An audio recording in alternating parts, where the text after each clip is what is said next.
প্রাথমিক শিক্ষা অধিদপ্তরে আগুন লাগানোর ঘটনায় সেখানকার 3 কর্মচারীকে গ্রেফতার করেছে মিরপুর পুলিশ। 5 লাখ টাকার চুক্তিতে এই আগুন লাগানো হয়েছিল বলেও জানায় তারা।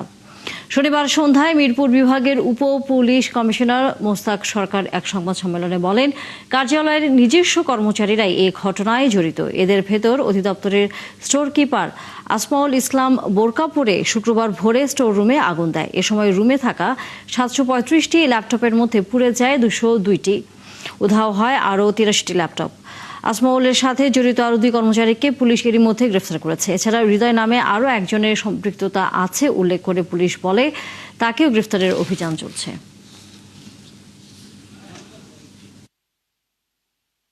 আসমাউল ইসলাম ব্যতীত আরো আমি বলেছি একজন আছেন জিনাত আলী বিশ্বাস, উনি স্টোর ইনচার্জ, এবং এর সাথে আরেকজন আছে মাস্টারুল কর্মরত হুমায়ুন কবির খান। তাদের মধ্যে কথাবার্তা হয়েছে এবং মূল কিন্তু দেখেন 4-5 এখানে মানে পরিকল্পনা করেছে একসাথে বসে এটা কাজটা করবে, কিন্তু কাজটা করেছে কিন্তু একজন, মানে অগ্নিসংযোগের ঘটনা কিন্তু ঘটে যায়। তাহলে তার ওই পার্টিকুলার অ্যাসাইনমেন্টের জন্য হয়তো বা তাকে আর্থিক একটা মূল্য নির্ধারণ করে দেওয়া হয়েছিল।